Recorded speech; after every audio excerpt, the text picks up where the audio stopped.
Por que o vendedor pode se negar se o imóvel está quitado? Vamos imaginar a seguinte situação. Você comprou um imóvel parcelado, você ou seu cliente, no caso, né? Comprou um imóvel parcelado, lembre bem, parcelado e não financiado, tá? Aqui a gente está falando de um instrumento de compra e venda, um compromisso de compra e venda, o famoso CCV, ok? E aí você está lá pagando as parcelas. Vamos imaginar que você comprou aí, sei lá, em 36 parcelas. 36 parcelas. Você pagou tudo, então houve ali a quitação, você quitou esse imóvel, certo? Ou seu cliente, melhor dizendo, quitou o imóvel. E aí, o que ele quer agora? A transferência definitiva desse imóvel, ou seja, a outorga da escritura pública. Certo? É isso que o seu cliente quer, porque agora o imóvel está totalmente quitado, ele pagou todas as parcelas. Só que aí acontece um fenômeno que é o fenômeno desaparecimento do vendedor. Então, o vendedor, ele já recebeu tudo que tinha para receber e agora ele sumiu. Então, vamos lá. O vendedor sumiu. Ou até o vendedor não sumiu. Vamos imaginar aqui um outro exemplo, tá? Vamos imaginar que o vendedor simplesmente, ele é um cara que viaja muito, está muito difícil ali de conseguir fazer ele ir até o cartório, ou até hoje, né? Hoje a gente tem a assinatura digital, mas o vendedor ele não está viabilizando essa escritura pública. Então, o vendedor não viabiliza a escritura.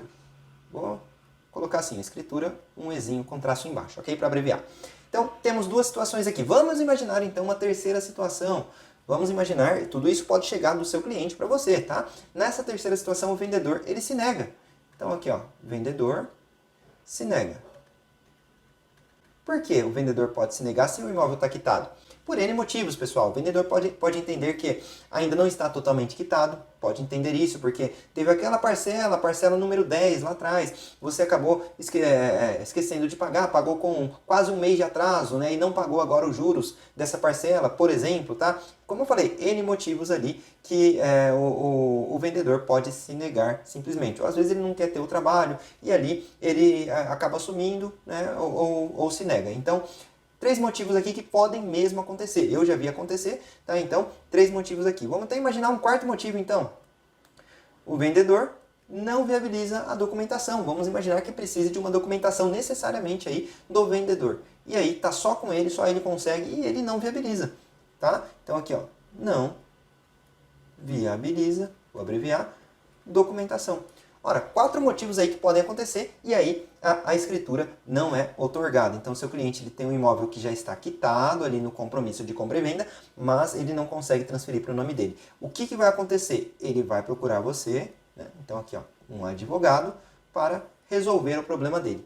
Qual que é o problema dele? Ele precisa dessa escritura. Ou melhor, o que ele precisa mesmo? Que o imóvel quitado esteja em nome dele. Então aí o advogado ele vai orientar o cliente em que sentido? O que fazer, né? Na verdade é essa dúvida aqui do vídeo. Terminei de pagar o imóvel, o vendedor sumiu ou aconteceu qualquer uma dessas quatro ocorrências aí que eu mencionei. O que vai acontecer? Vai procurar um advogado e você, na condição de advogado, que já está orientado, já tem o conhecimento, você vai falar para ele que essa questão ele pode resolver de duas situações. Extrajudicial ou judicial, né? Assim que você vai orientar o seu cliente. Extrajudicial seria o advogado mesmo tentar a tratativa com o vendedor. Então você já vai vender um serviço aí, né? Entre aspas, né? Vender um serviço extrajudicial. Por que extrajudicial? Ora, imagine, uma coisa é o seu cliente tentando ali contato com o devedor, outra coisa é o advogado do cliente entrando em contato, porque daí o vendedor já pensa assim, poxa, se o rapaz aqui, o comprador, ele está gastando dinheiro com o advogado para vir atrás de mim, acho que é melhor eu já providenciar logo essa escritura, né, já que está quitado. Então, esse é um ponto, tá? Claro, se não der certo a via extrajudicial, aí não vai ter jeito, a via judicial é que vai ser percorrida aí, ok? E aí, qual que é o nome? O que fazer, né? Quando chega nesse ponto que não tem mais jeito. Aconteceu uma dessas quatro situações aqui que eu mencionei, não tem mais jeito, vai ter que entrar na via judicial. Seria uma ação de adjudicação, vou abreviar assim, compulsória. Ok? Adjudicação compulsória. É a ação e nessa ação você vai fazer ali toda uma questão probatória, provar o quê? Que o imóvel está quitado, né? Que seu cliente quitou o imóvel. Então essas 36 parcelas foram pagas, ou seja, o contrato foi cumprido, porque o contrato é entre duas partes, certo? Comprador e vendedor. Então você vai mostrar que você, como comprador, cumpriu sua parte e agora você quer que o vendedor ele se obrigue aí a cumprir a parte dele, né? No caso, o juiz que vai determinar, né, essa obrigação. Só que aí a gente tem dois pontos: a adjudicação compulsória ou a obrigação de fazer, né? A adjudicação compulsória costuma ser uma via melhor, mais rápida na maioria das vezes também, tá?